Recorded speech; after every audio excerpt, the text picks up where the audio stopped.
बड़े बाबा बाबा से पूछो। ए सखी बाबा से पूछो है ना अब लतम चबाई।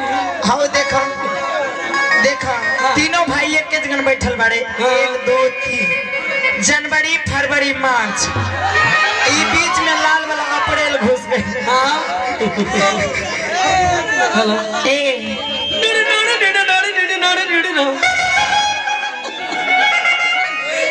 फुलौरी भी न छटनी कैसे बनी फुलौरी भी न छटनी कैसे बनी फुलौरी भी न छटनी कैसे बनी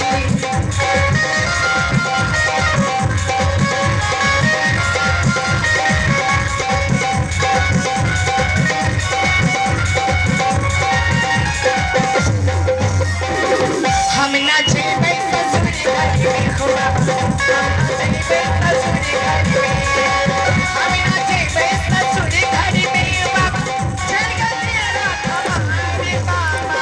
हाँ का हो बाबा? देखिए इस पार्टी का एक ही खासियत है हाँ कि छौड़ा के लिए ये छोटकी है, छोटका के लिए छोटकी है और बुढ़वा के लिए बुढ़िया है। ठीक है ए छौड़वा के लिए ये ready 1 2 3 4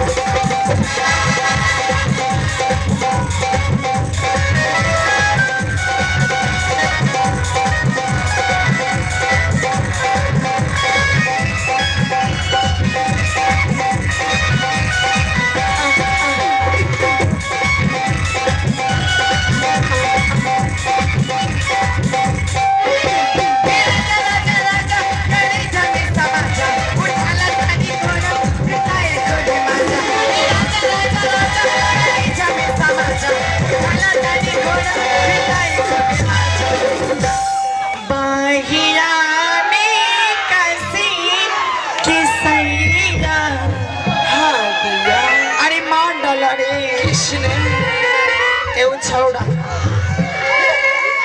बहिया में कसी किसैया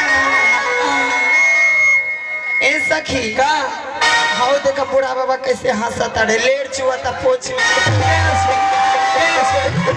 केने से साइड से लेर चुआता लेर ना ची बूढ़ा बाबा के मुंह में तो दतवे नहीं खे।